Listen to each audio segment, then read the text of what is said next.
बिस्मिल्लाहिर्रहमानिर्रहीम, अस्सलामु अलैकुम। आप देख रहे हैं GNN और मैं हूं तनसीर जैदी और मैं हूं इकरार रियाज। बुलेटिन में हमारा साथ देंगे जैनुल हसन। हेडलाइंस आप जान चुके। बुलेटिन का आगाज करेंगे। सबसे पहले बात करेंगे पाक ईरान कशीदगी के हवाले से। सूरत हाल पर गौर के लिए कौमी सलामती कमेटी का इजलास आज होगा। निगरान वज़ीर आज़म अनवारुल हक काकड़ इजलास की सदारत करेंगे। Chairman joint chief of staff committee, army chief, naval और पाक फजाया के चीफ और खुफिया इदारों के हुक्काम शरीक होंगे। ईरान में पाकिस्तानी सफ़ीर मुदस्सर टीपू को इजलास में शिरकत की खुसूसी दावत दी गई है। इजलास में बलोच शरपसंदों के खिलाफ ईरान में ऑपरेशन पर ब्रीफिंग दी जाएगी। कौमी सलामती कमेटी के इजलास से पहले वफाकी काबीना का इजलास भी होगा। हालिया सूरत हाल पर काबीना अरकान को एतमाद में लिया जाएगा। तो इस हवाले से आपको अपडेट कर रहे हैं। मुल्क में अमन अमान की सूरत हाल के हवाले से इजलास बुलाया गया है। वफाकी काबीना इजलास में भी सूरत हाल पर अरकान को एतमाद में लिया जाएगा।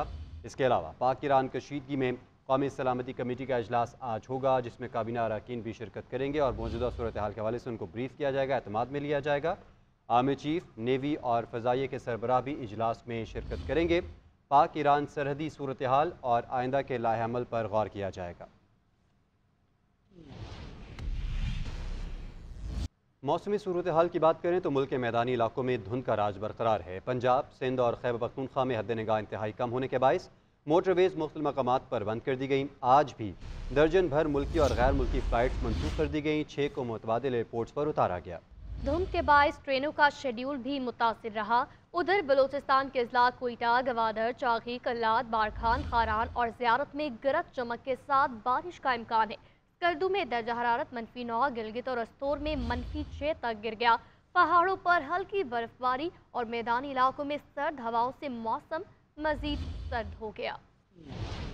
पंजाब, KP और सिंध के मैदानी इलाकों में धुंध का राज। लाहौर शहर धुंध के बादलों में घिर गया। रात से धुंधलाने के बायस दिन को भी गाड़ियों की लाइट्स का इस्तेमाल। हद निगाह कम होने के बायस मोटरवेज को मुख्तलिफ सेक्शन से बंद कर दिया गया। आज भी दर्जन भर मुल्की और गैर मुल्की फ़्लाइट्स मनसूख कर दी गई। 6 को मुतबादिल एयरपोर्ट्स पर उतारा गया। धुंध के बायस लाहौर से अबूधाबी, जद्दा, दोहा, मस्कत, शारजा, बैंकॉक आने जाने वाली बास परवाज़ें मनसूख, मुतादिद ताख़ीर का शिकार हैं। मुल्क में ट्रेनों का शेड्यूल भी मुतासिर रहा। बलोचिस्तान के इलाकों कोयटा, गवादर, चागी, कलात, बारखान, नौशकी, पंजगूर, खारान, ज़ियारत में तेज़ हवाएं, गरज चमक के साथ बारिश और पहाड़ों पर बर्फबारी का इम्कान है। कश्मीर और गिलगित बल्तिस्तान में भी बादलों का बसेरा है। मुल्क के मैदानी इलाकों में सर्द हवाएं चल रही हैं। पेशावर 3, इस्लामाबाद 1, लाहौर, मुल्तान, फैसलाबाद 4, जबकि सक्कर का दर्जा हरारत 6 सेंटीग्रेड रिकॉर्ड किया गया। उधर बर्फीली हवाओं से सकरदू का दर्जा हरारत -7, गिलगित अस्तौर का -5, रावलाकोट -4, कलात और दीर का -3 सेंटीग्रेड, कोयटा, कलात, मलका कुसार, मरी, चित्राल, मलम जबा, इब्टाबाद, चकवाल का दर्जा हरारत भी नुक्ता इंजमात तक पहुँच गया। लाहौर आज भी शदीद धुंध की लपेट में है। हद निगाह कम होने के बाद ट्रैफिक की रवानी मुतासर है। इसी हवाले से मज़ीद तफसीलात हासिल करेंगे। जुल्करनैन राना हमारे साथ मौजूद हैं। जी जुल्करनैन।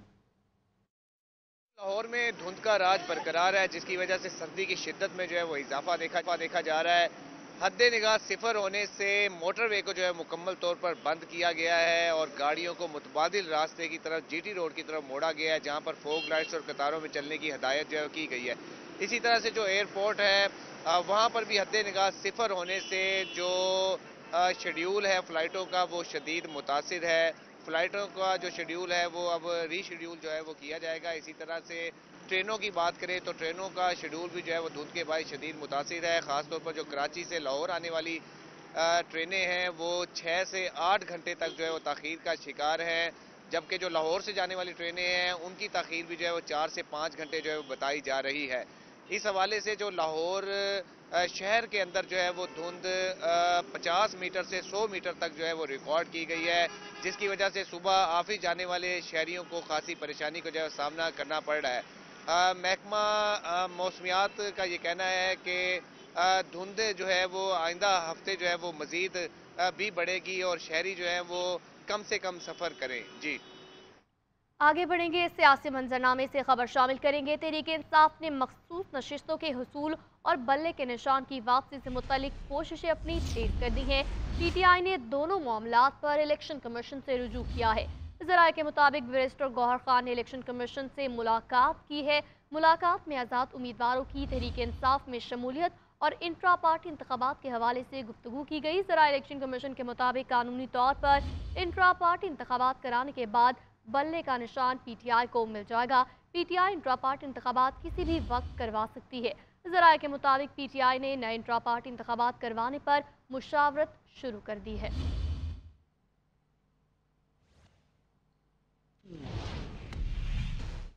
مسلم لیگ نون کی انتخابی مہم جاری، آج خانیوال میں میدان سجے گا۔ مریم نواز جلسے سے خطاب کریں گی، تیاریاں مکمل، مرکزی قیادت کی قدابر تصاویر لگا دی گئی ہیں۔ مزید جان لیتے ہیں اپنے نمائندے محمد نعیم قیصر سے، بتائیے گا۔ موجود ہوں خانیوال ریلوے گراؤنڈ میں، جہاں پر آج مرکزی قائد مسلم لیگ نون کی مریم نواز جو ہے وہ 3 بجے پاور شو جو ہے وہ کرنے جا رہی ہیں۔ اگر تیاریوں کے حوالے سے بات کی جائے تو سٹیج جو ہے وہ بنا دیا گیا ہے، جس کی لمبائی جو ہے وہ 80 فٹ بتائی جا رہی ہے اور 24 فٹ چوڑا جو ہے وہ سٹیج بنایا گیا، جس کی اونچائی جو ہے وہ 20 فٹ بتائی جا رہی ہے۔ اسی طرح کرسیاں جو ہے وہ 5000 سے زائد جو ہے وہ کرسیاں لگا دی گئی ہیں۔ اور خواتین کے حوالے سے بات کی جائے تو یہاں پر خواتین کے لیے جو ہے وہ الگ سے خاردار تار لگا کر جو ہے وہ الگ سے پورشن بنا دیا گیا ہے۔ اور سیکیورٹی کے حوالے سے بات کی جائے تو سیکیورٹی کے بھی انتہائی سخت انتظامات کیے جا رہے ہیں۔ یہاں پر جو ہے وہ واک تھرو گیٹ لگائے جا رہے ہیں۔ اور دوسری جانب اگر سیاستدانوں کے حوالے سے بات کی جائے تو سیاستدان بھی جو ہیں وہ خاصے پرعزم نظر آ رہے ہیں، اور یہاں پر جو ہے وہ مرکزی قائد کا جو ہے وہ انتظار کیا جا رہا ہے، اور یہاں پر تیاریاں جو ہیں وہ مکمل کر لی گئی ہیں۔ جی، پیپلز پارٹی آج رحیم یار خان میں سیاسی قوت کا مظاہرہ کرے گی۔ بلاول بھٹو لیاقت پور میں جلسے سے خطاب کریں گے۔ جیالوں کو دوپہر 1 بجے تک پہنچنے کی ہدایت کی گئی ہے۔ جلسے کی تیاریاں مکمل ہیں، استقبالیہ کیمپس بھی قائم کیے گئے ہیں۔ گزشتہ روز دادو میں جلسے سے خطاب کرتے ہوئے بلاول بھٹو نے نون لیگ پر تنقیدی تیر چلا دیے۔ بولے یہ کیسا شیر ہے جو گھر میں چھپا بیٹھا ہے، خود شکار نہیں کرتا اور دوسروں کو کہتا ہے کہ مجھے شکار کر کے دو۔ وہ کہتا ہے کہ میرے مخالف کا انتخابی نشان چھین لو، میں مقابلہ نہیں کر سکتا۔ 3 مرتبہ ناکام رہنے والے کو چوتھی بار وزیر اعظم نہیں بننے دیں گے۔ عوام مجھے 4 نہیں 1 بار موقع دیں، ملک کی قسمت بدل دوں گا۔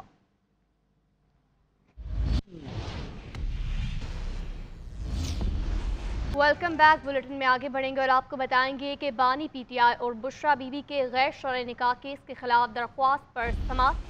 اسلام آباد ہائی کورٹ نے نکاح کیس میں گواہان کے بیانات قلم بند کرنے سے روک دیا ہے۔ عدالت نے خاور مانیکا کو 25 جنوری کے لیے نوٹس جاری کر دیا۔ مزید بات کریں گے نمائندہ GNN ادریس عباسی سے۔ ادریس، بتائے گا اس کیس سے متعلق؟ جی دیکھیں، یہ بانی پی ٹی آئی اور ان کی اہلیہ بشرا بی بی کے خلاف غیر شرعی نکاح کیس ہے، جس پر عدالت نے عدت کے دوران جو نکاح کیس میں گواہان کے بیانات قلم بند کرنے سے روکتے ہوئے 25 جنوری کے لیے خاور مانیکا کو نوٹس جاری کیے ہیں اور جواب طلب کیا ہے۔ سلمان اکرم راجہ عدالت میں پیش ہوئے اور انہوں نے اپنے دلائل میں یہ کہا کہ ساری ڈسٹرکٹ جوڈیشری جو ہے وہ اڈیالہ جیل میں موجود ہے۔ آج انہوں نے گواہوں کے بیانات ریکارڈ کرنے ہیں۔ چیف جسٹس نے استفسار کیا کہ گواہوں کے بیان ریکارڈ کرانے کو روک دیتے ہیں تو کیس جو ہے وہ بتائیں کہ کیس جو ہے وہ ایگزیکٹلی ہے کیا۔ اس میں سلمان اکرم راجہ نے کہا کہ عمومی طور پر 90 روز دورانیہ ہوتا ہے، لیکن تقی عثمانی صاحب نے اس میں بھی جو ہے وہ وضاحت کی ہے۔ اس ججمنٹ کے ہوتے ہوئے کمپلینٹس سرے سے جو ہے وہ بنتی ہی نہیں ہے۔ ساری ڈسٹرکٹ جوڈیشری جو ہے وہ اڈیالہ جیل میں چلی جاتی ہے۔ گواہوں کے انہوں نے کہا کہ عدت کی مدت سے متعلق سپریم کورٹ کا فیصلہ جو ہے وہ موجود ہے۔ فرض کریں کہ اس متعلق سپریم کورٹ کا فیصلہ موجود نہ ہو اور قانون کے مطابق تو نکاح اگر عدت میں ہوا ہو تو وہ بعد میں جو ہے وہ ریگولائز جو ہے وہ ہو جاتا ہے۔ یہ چیف جسٹس نے جی، ادریس عباسی اس حوالے سے اپڈیٹ کر رہے تھے، آپ کا بہت شکریہ۔ پشاور میں پیاز کی قلت ہو گئی ہے، قیمتوں میں بھی ہوش ربا اضافہ ہو چکا ہے۔ فی کلو قیمت 350 روپے تک پہنچ گئی ہے۔ اسی حوالے سے مزید جانیں گے نمائندہ GNN سیف شیرانی ہمارے ساتھ موجود ہیں۔ سیف، بتائیے گا۔ جی شکریہ طورخام، بارڈر پر سفری دستاویزات لازمی رکھنے پر پشاور میں پیاز بحران گمبھیر صورتحال اختیار کر گئے ہیں۔ مختلف بازاروں میں اس وقت پیاز کی قیمتوں میں بے تحاشا اضافہ ہو گیا ہے، جس کے باعث غریب اور متوسط طبقے کی مشکلات میں اضافہ ہو گیا ہے۔ اس وقت فی کلو 300 سے لے کر 350 روپے تک پہنچ گئی ہے، جبکہ 5 کلو کی اگر بات کی جائے وہ 1500 سے لے کر 1800 روپے میں دستیاب ہے۔ 100 کلو کی جو بوری ہے وہ ہول سیل مارکیٹ میں 30 سے لے کر 31,000 روپے تک پہنچ گئی ہے۔ جب ہمارے مختلف لوگوں سے بات ہوئی تو ان کا یہ کہنا ہے کہ حکومت کو چاہیے کہ پیاز کی قیمتوں کو کنٹرول کرنے کے لیے ہنگامی بنیادوں پر اقدامات اٹھائے تاکہ غریب اور متوسط طبقے کے لوگوں کو کچھ ریلیف میسر ہو سکے۔ قیمتوں میں اضافے کی وجہ سے جب ہمارے ڈیلر سے بات ہوئی تو ان کا یہ کہنا ہے کہ حکومت نے ہدایات ہے کہ افغانستان بارڈر پر ٹرانسپورٹر ضرور جو سفری دستاویزات ہے وہ رکھیں گے، لہٰذا جو ٹرانسپورٹر سفری دستاویزات نہیں رکھیں گے اب ان کو پاکستان اور افغانستان میں داخل ہونے کی اجازت نہیں ہوگی۔ اس وجہ سے قیمتوں میں اضافہ ہو رہا ہے۔ جی